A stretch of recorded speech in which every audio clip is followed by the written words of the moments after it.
Ito mga katropa, tingnan nyo, panoorin nyo ngayon itong video na to. Kung anong gagawin ni nanay dito, ano. Kinukuha niya dito yung mga pinagdumihan ng baka. Kagaya niya, nililipat niya yung baka. Ewan ko kung saan niya dadalhin yan. Kagaya niyan, mga dumi ng baka. Ayan. Tapos niyan, kukunin niya yung dumi ng baka. Ayan, nilagay na nga niya. Lilipat niya sa isang malaking sisidlan. Kaya yan, puno na. Lagyan na ng tubig. Ayan. Matapos niyan binibilog nga niya. Ayan, binibilog niya ang mga pinagdumihan ng baka. Ayan, iwan ko kung anong gagawin talaga niya din.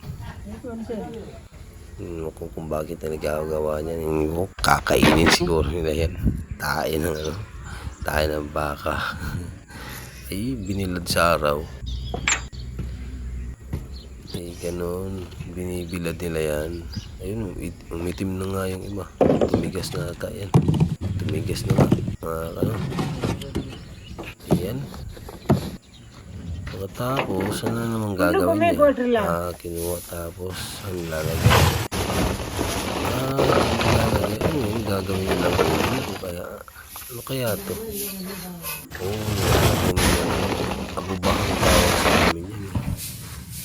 Yung sa palay. Nakikita niyo yung palay yun. Tapos, pinunong nila. Ano gagawin nila? Gagawin nilang uling yung tayo ng